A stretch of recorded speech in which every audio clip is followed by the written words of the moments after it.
అందరికీ నమస్తే. నేను మీ వెంకట్. ఇప్పుడు మన తెలంగాణలో ఈ పోలీస్ డిపార్ట్మెంట్లో జరిగినటువంటి డెత్ మిస్టరీ, ఎక్కడ కామారెడ్డి జిల్లా బీబీపేట, ముగ్గురు చనిపోయారు. ఒక ఎస్ఐ, ఒక కానిస్టేబుల్, ఒక కంప్యూటర్ ఆపరేటర్, ముగ్గురు కూడా ఒకే స్టేషన్కి చెందిన వాళ్ళుగా తెలుస్తా ఉంది. ఈ డెత్ మిస్టరీ అసలు ఏంటి, వీళ్ళు ముగ్గురు చనిపోవడానికి ఏంటి కారణం అనేది చూస్తే, ఈ శృతి అనే కానిస్టేబుల్, మహిళా కానిస్టేబులే సెంటర్గా కనిపిస్తూ ఉంది. అంటే ఈ ఇన్సిడెంట్కి కేంద్రంగా.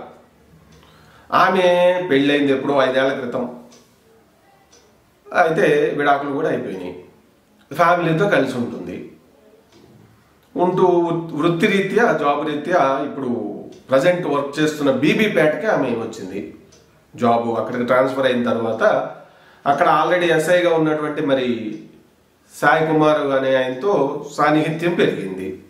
మరి ఆల్రెడీ సాయి కుమార్కి పెళ్లి కాలేదా అంటే పెళ్ళయింది, ఒక బిడ్డ ఉన్నది. మళ్ళీ ఇప్పుడు వైఫ్ ప్రెగ్నెంట్ అని కూడా తెలుస్తా ఉంది. అయితే ఆ సాన్నిహిత్యం ఇద్దరి మధ్య మరి ఇప్పుడు ఎట్లా, అది పెళ్లి చేసుకునే వరకు అయితే వెళ్ళే అవకాశం తక్కువ. ఎందుకంటే ఎస్ఐకి మంచిగా సంసారం ఉంది, ఫ్యామిలీ ఉంది, అన్నీ ఉన్నాయి. బాధ్యత రాహిత్యంగా మరి ఇప్పుడు వేరొక కానిస్టేబుల్ ఇంకా ఫ్రీగా దొరికింది కదా అని ఈ ఎఫ్ఐఆర్ పెట్టుకున్నట్టుగా తెలుస్తా ఉంది. ఎందుకంటే ఇప్పుడు మామూలు జీవితాల్లో ఇట్లా జరిగిపోతూ ఉంటే వేరు. అసలే పోలీస్ డిపార్ట్మెంట్లో పోలీసులు ఈ మ్యాన్ పవర్ చాలా తక్కువ ఉందనేది మనకి స్టాటిస్టిక్స్ అన్ని చెప్తా ఉన్నాయి. ఈ మధ్య ములుగు జిల్లాలో కూడా ఒక ఎస్ఐ సురేష్ అనుకుంటా పేరు, ఆయన కూడా ఈ లవ్ ఎఫ్ఐఆర్లోనే ఒత్తిళ్ళు ఎక్కువైపోయి ఆమెని కాదనలేక వద్దనలేక పేరెంట్స్ వద్దంటే అట్లా సూసైడ్ చేసుకున్న సంఘటన మనం మరొక ముందే. ఇప్పుడు ఒకళ్ళు కాదు, ఒక ఏకంగా ముగ్గురు చనిపోయారు ఒకే పోలీస్ స్టేషన్. ఏంటి అసలు ఈ డెత్ కనుక, ఈ మిస్టరీలు ఏంటి అనేది ఇప్పుడు ప్రత్యేక టీములు గాలిస్తూ ఉన్నాయి. ఎడ్లారెడ్డి చెరువు, కామారెడ్డి జిల్లాలో ఆ చెరువులో పడి ముగ్గురు చనిపోయినట్టుగా చివరికి డెడ్ బాడీని 13 గంటలు గాలించిన తర్వాత కనుక్కున్నారు. డే టైము అసలు ఏం జరిగిందనేది చూస్తే ఓవరాల్గా ఈ శృతి, ఈ ఎస్ఐ మధ్య మొదట్లో బాగానే ఉండింది. తర్వాత ఇద్దరి మధ్య కొంత గ్యాప్ వచ్చినట్లుగా తెలుస్తాం. అంటే ఆమె శృతి కానిస్టేబుల్, మహిళా కానిస్టేబుల్ శృతి ఎస్ఐని దూరం పెట్టినట్టుగా తెలుస్తుంది. దూరం పెట్టిన తర్వాత ఆమె మళ్ళీ మరి తోట నిఖిల్ అనే కంప్యూటర్ ఆపరేటర్తో లవ్లో పడినట్లుగా తెలుస్తాం. వాళ్ళిద్దరి మధ్య ప్రేమ బంధం ఉన్నట్టుగా ఇప్పుడు తెలుస్తుంది. అంటే ముక్కోణపు ట్రయాంగిల్ లవ్ స్టోరీ తెలుస్తా ఉంది. అయితే మరి ఇప్పుడు మొదట ఎస్ఐతో సంబంధం కలిగి ఉన్నది, మరి ఆయన్ని దూరం పెట్టింది పోలీసు ఎస్ఐ, మరి ఆయనకి ఉంటుంది కదా. దానికి తోడు విచిత్రం ఏంటంటే ఇక్కడ ఆ ఎస్ఐ ఎవరైతే సాయి కుమార్ ఉన్నాడో ఆయన ఈ ప్రేమ వ్యవహారాలు ఇట్లా ప్రేమించుకొని ఇంటర్ క్యాస్ట్ అట్లా పోలీస్ స్టేషన్కి వచ్చిన వాళ్ళందరికీ కూడా కౌన్సిలింగ్ చేసేటోడు.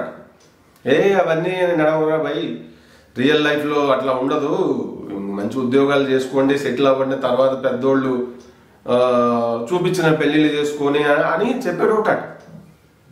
ఇదేదో సామెత చెప్పినట్టుగా మరి అందరికీ అట్లా చెప్పేటోడు ఇప్పుడు ఇతని విషయంలో మాత్రం మరి ఇట్లా అయిపోయింది. భార్య ఉంది, బిడ్డ ఉన్నది, మళ్ళీ వైఫ్ ప్రెగ్నెంట్, మరి ఎంత బాధ్యత రాహిత్యం అది. సరే, మొత్తం మీద ఈ ఎస్ఐకి తనని దూరం పెట్టిందనే పగ, కక్ష, ఫ్రస్ట్రేషను ఏమైనా ఉందా లోపట? తనని కాదని వేరొకరితో మళ్ళీ ప్రేమ లవ్ అఫైర్ నడుపుతూ ఉంది అనేటువంటి ఒక గ్రడ్జ్ ఏమన్నా పెరిగిందా? అంటే వీళ్ళ ముగ్గురు కలిసి చనిపోవటంతో ఇప్పుడు అసలు ఏం జరుగుంటుంది ముగ్గురు మధ్య అనేది ఎవరికి వాళ్ళు ఊహించాల్సి, అంటే మనకు ఊహించే పరిస్థితి వదిలేశారు వాళ్ళు. ఆ సంఘటన ఆ చెరువులో పడిపోయి వాళ్ళని చూసిన వాళ్ళు ఎవరూ లేరు. అయితే వీళ్ళ మధ్య ఒక వారం రోజుల నుంచి ఆ డేటా అంతా బయటికి తీస్తే వాట్సాప్ చాట్లు, ఫోన్లు గంటల తరబడి మాట్లాడి ముగ్గురు మధ్య అంటే ఒక సయోధ్య ఏదో కుదుర్చుకోవాలి, ఈ సమస్య పరిష్కరించుకోవాలి అనే విధంగా సంభాషణలు ఏదో జరిగినట్టుగా మనకి సమాచారం బయటకు వస్తాం. అయితే అసలు ఏం జరుగుంటాయి? ఒక 4 కారణాలు, 4 ప్రశ్నలు తలెత్తుతున్నాయి. వీళ్ళు ఆ ఎడ్లారెడ్డి చెరువు దగ్గరికి వెళ్ళిన తర్వాత అది ఎస్ఐ కారులోనే మిగిలిన ఇద్దరిని కూడా ఆయన తీసుకొని వెళ్ళినట్టుగా మనకి ఆధారాలు కనపడతా ఉన్నాయి. ఆ చెరువు దగ్గర వీళ్ళ బట్టలు, చెప్పులు, ఫోన్లు, ఎస్ఐ కారు అన్నీ కూడా కనపడ్డాయి. మరి ఆ నిఖిల్ బైక్ ఏమైంది అనేది ఇప్పుడు ఒక ప్రశ్న. అదొకటైతే అసలు వీళ్ళ ముగ్గురు మధ్య ఏం జరిగింది? ఎస్ఐ మరి తన రివాల్వర్ అదేదైనా తీసుకెళ్ళిండా? తనను కాదన్న శృతిని వాళ్ళిద్దరిని చంపాలని ఆయన ఏమన్నా ఫిక్స్ అయ్యిందా? అంటే అక్కడ మాటకు మాట ఆల్రెడీ చర్చలు జరుగుతూ ఉన్నాయి, వీళ్ళ మధ్య ఇదంతా నడుస్తూనే ఉంది. మరి ఎందుకంటే ఇటువంటి చాలా సెన్సిటివ్ వ్యవహారం, మహిళతో సంబంధాలు పెట్టుకొని ఇంకొకడు ఉంటే నువ్వా నేనా అన్నట్లుగా అది ఎదురు బొదురు పడ్డప్పుడు అందులో ఈయన పోలీస్ డిపార్ట్మెంట్ ఆయన కాబట్టి ఎస్ఐ స్థానంలో ఉన్నాడు, ఉంటుంది ఒక రకమైనటువంటి ఒక తెలియని ఒక ఇది ఉంటుంది, నేను పోలీస్ డిపార్ట్మెంట్లో ఉన్నాను అని ఒక ఇది ఉండొచ్చు. దానికి తగ్గట్టు ఆయన కొంత షార్ట్ టెంపర్ అనేది కూడా తెలుస్తూ ఉంది. మరి క్షణికావేశంలో నిఖిలు, కంప్యూటర్ ఆపరేటర్ అయినటువంటి నిఖిలు, అలాగే ఎస్ఐ అయినటువంటి సాయి కుమార్ మధ్య ఏమన్నా ఇద్దరి మధ్య శృతి కోసం, కానిస్టేబుల్, మహిళా కానిస్టేబుల్ శృతి కోసం నాదంటే నాది నువ్వు ఎందుకు ఎంటర్ అయ్యి అని అట్లా గొడవ జరిగి క్షణికావేశంలో ఈ ఎస్ఐ ఆయన్ని అంటే చంపడం కానీ, లేదంటే ఒకవేళ నన్ను తను ప్రేమిస్తుంది నువ్వే మమ్మల్ని బ్లాక్మెయిల్ చేస్తున్నావు అని చెప్పి ఒకవేళ నిఖిల్ ఏమన్నా షార్ట్ టెంపర్లోనై ఎస్ఐని కొడితే ఆయన ఏమన్నా చనిపోయిందా? మరి ఈ క్షణికావేశంలో వాళ్ళిద్దరు చనిపోతే వీళ్ళిద్దరు ఇదికి నేనే కారణం కాబట్టి అని ఇంకా నేను బ్రతికినా కూడా మళ్ళీ ఇది ఒక పెద్ద మిస్టరీ, ఇది పెద్ద ఇది అవుతుంది అని ఆమె చనిపోయిందా? లేదంటే శృతి వీళ్ళిద్దరు వీళ్ళ ఫోర్స్, వీళ్ళ కోపం, వీళ్ళ ఇది తట్టుకోలేక చివరికి అక్కడ చెరువులో ఫస్ట్ ఆమె దూకేస్తే ఆమెను కాపాడదామని వీళ్ళిద్దరూ ఎస్ఐ సాయి కుమార్ అలాగే కంప్యూటర్ ఆపరేటర్ నిఖిల్, ఇప్పుడు ప్రజెంట్ నిఖిల్తోనే ఆమె ప్రేమ వ్యవహారంలో ఉన్నట్టుగా తెలుస్తుంది. వాళ్ళిద్దరూ పెళ్లి చేసుకోబోతున్నారు. నిఖిల్ అన్మ్యారీడ్ గా ఉన్నాడు, సో కాబట్టి పెళ్లి చేసుకోబోతున్నారు అనేది కూడా తెలుస్తుంది.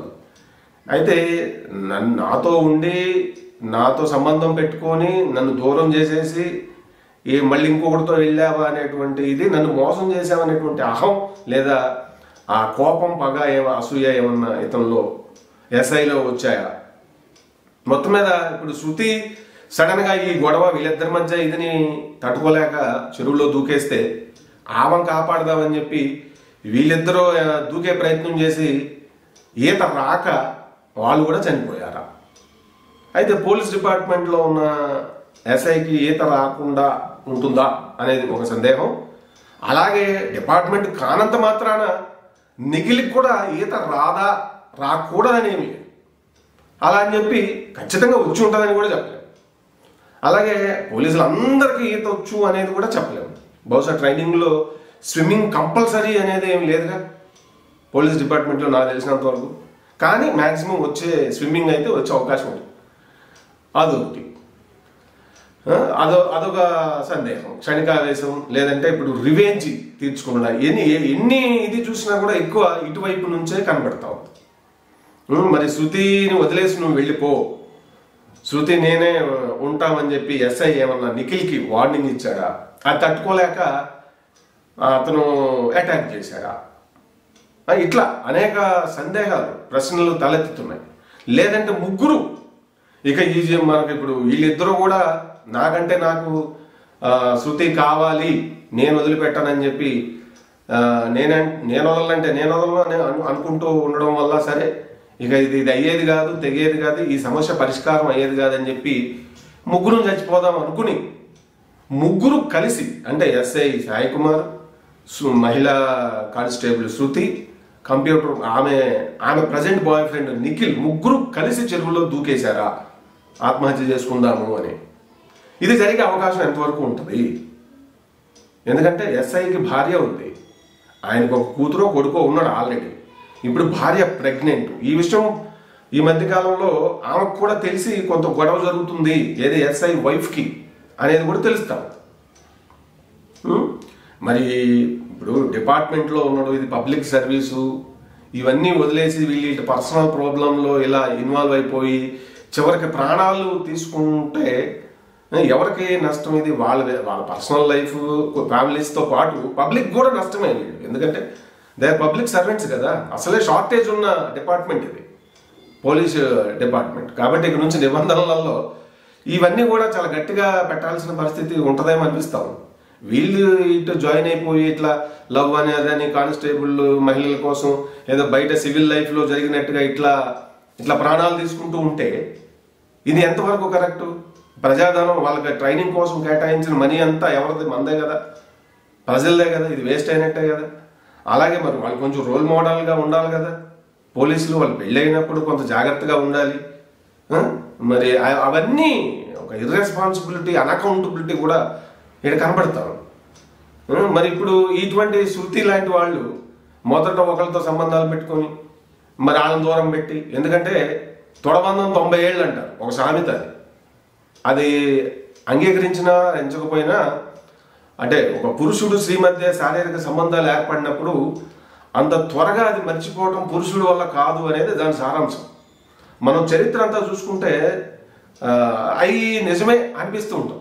చాలా ఈ వివాహేతర సంబంధాల్లో దారుణాతి దారుణమైన విధంగా మహిళలు హత్య గావించబడటానికి కారణాల్లో ఇదే ఉంటుంది ఎక్కువ.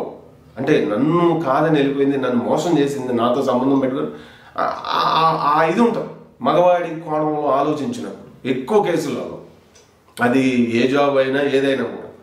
సో మరి ఇది ఎంతవరకు కరెక్టు అనేది కూడా ఒక ప్రశ్న వస్తుంది శృతి వైపు నుంచి చూసినప్పుడు. తను కూడా బాధ్యతాయుతమైనటువంటి డిపార్ట్మెంట్లో ఉంది. మరి ఇవన్నీ వదిలేశారు వీళ్ళు. పర్సనల్ ప్రాబ్లమ్సే సరిపోయింది వీళ్ళకి. మొత్తం మీద ఇప్పుడు ఎవరిని చంపారు? ఆ ప్రధాన కారణం ఏంటి? ముగ్గురు ప్రాణాలు తీసుకోవలసినంత కారణం ఏంటి అసలు? ఇప్పుడు ఎస్ఐ ఆయన వెనక తగ్గిన, నాకు తెలిసినంత వరకు నా అంచనా ఏంటంటే ఆయనకి భార్య ఉంది, ప్రెగ్నెంట్గా ఉన్న భార్య. అప్పుడు ఆయన అడ్డగోలుగా ప్రాణాలు తీసుకోవాలనుకుంటే మైండ్లో అది గుర్తు రాదా? వైఫ్, పుట్టబోయే బిడ్డ, అంత ఈజీగా ప్రాణం తీసుకోవడం? నేను అనుకోను. ఏదో జరిగింది అక్కడ, వాళ్ళిద్దరి మధ్య కొట్లాట జరిగి ఉంటుంది మగాళ్ళిద్దరి మధ్య. ఇదిలో ఇదై ఉండాలి. ఈ పోలీసు అతని మీద అటాక్ చేసి ఉంటే, ఎందుకంటే ఇతను గన్ను సర్వీస్ రివాల్వర్ ఉండే అవకాశం ఉంది. మరి అక్కడ రివాల్వర్ బయటపడిందో లేదో కానీ, లేదంటే నిఖిల్ బ్యాచులర్గా ఉండడం, గట్టిగానే ఉన్నాడు మంచిగా, అతనేమన్నా అటాక్ చేసి ఉంటే ఇతనికేమన్నా అయి ఉండాలి. అది మరి దాన్ని తప్పించుకోవడానికి వీళ్ళిద్దరూ కూడా మరి దూకేశారా? ముగ్గురు చనిపోవడం అనేది అసలు అర్థం కావట్లేదు. ఎట్లా ముగ్గురు అంటే ఒకడు ముందు ఇద్దరిని చంపేశాడా? ఆ ఒకరు ఎవరు అయి ఉండొచ్చు? నిఖిలు ఎవరైతే కానిస్టేబుల్ శృతి ప్రజెంట్ బాయ్ ఫ్రెండ్ ఉన్నాడో అతను పోలీసు ఫస్ట్ ఎస్ఐని ఆ కొట్లాట్లో గొడవలో అతన్ని ఫస్ట్ చంపేసి, ఆ తర్వాత ఇది ఎస్ఐని చంపాం, పోలీస్ డిపార్ట్మెంట్ ఎప్పటికైనా ఇంకా నన్ను వదిలిపెట్టరు అనే భయంతో అతను చంపుకున్నాడా? ఇంకా వాళ్ళిద్దరు చావు చూసి వీళ్ళిద్దరు చావుకి నన్నే కారణం అని చెప్పి, నన్ను ఇక నేను బతికినా ఒకటే చచ్చిపోయినా ఒకటే అని చెప్పి ఏమో కూడా చనిపోయిందా? ఇట్లా అసలు ఏం జరిగి ఉంటుంది అనేది ఇప్పుడు ఒక పెద్ద మిస్టరీగా మారింది. కానీ చాలా చాలా ప్రశ్నలు లేవనెత్తుతున్నాయి, చాలా సందేహాలు లేవనెత్తుతున్నాయి.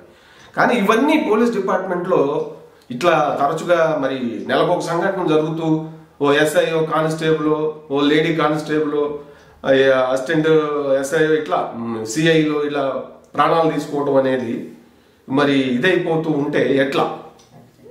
వీళ్ళు పబ్లిక్ ఎక్కడ సర్వీస్ వీళ్ళు అందించేది ఇంకా. కాబట్టి మొత్తం మీద ఇది చాలా విషాదకరమైనటువంటి సంఘటన. ఈ ఎస్ఐ మరి తనకి భార్య బిడ్డలో ఉన్నారు, భార్య ఇప్పుడు ప్రెగ్నెంట్, చాలా బాధాకరంగా అనిపిస్తూ ఉంది అది. అలాగే ఇప్పుడు ముగ్గురికి ఇప్పుడు ఆమె డివోర్సు, ఆమె ఏదో కొత్త జీవితం అతనితో ఊహించుకుంటుంది ఆ నిఖిల్ అనే అబ్బాయితో, అది లేకుండా పోయింది. ఆ నిఖిల్కి ఏం పెళ్లి కాలేదు, వాళ్ళిద్దరూ పెళ్లి చేసుకునే సంతానం కదా అని ఉంటుంది కదా, ఒక డ్రీమ్ ఉంటుంది. ఆ డ్రీము నాశనం అయిపోయింది. మొత్తం డిపార్ట్మెంట్కే చెడ్డ పేరు వచ్చింది. ఇట్లా ఇవన్నీ జరుగుతూ ఉన్నాయి. కాబట్టి ఇక నుంచి ఈ నిబంధనల్లో ఇవన్నీ కూడా కొంత వాళ్ళు సడలించాల్సినటువంటి బాధ్యత అయితే కనబడుతూ ఉంది. మొత్తం మీద సడలించడం కాదు, స్ట్రిక్ట్గా చేయాల్సినటువంటి ఈ పర్సనాలిటీ అసెస్మెంట్ కానీ, వాళ్ళ బ్యాక్గ్రౌండ్స్, వీళ్ళ పర్సనల్ అఫైర్లు ఇవన్నీ కూడా లెక్కలోకి తీసుకొని వాళ్ళని జాబుల్లోకి తీసుకుంటే ఈ డిపార్ట్మెంట్లో ఇటువంటి ఈ లవ్ అఫైర్లు ఇవి కొంత తగ్గే అవకాశం ఉంటుందేమో అనిపిస్తుంది. అంటే మరణాల శాతం నేను అనేది, పోలీసులు లవ్ చేయకూడదా అంటే అదేంత అట్లా రూల్ లేదు. వాళ్ళు మనుషులే కదా, వాళ్ళకి ఎమోషన్స్ ఉంటాయి, అన్నీ ఉంటాయి, చేయొచ్చు. కానీ వాళ్ళు బాధ్యతాయుతమైనటువంటి వృత్తిలో ఉన్నారు కాబట్టి మరి వాళ్ళు ఇట్లా ప్రాణాలు తీసుకుంటే ఎట్లా?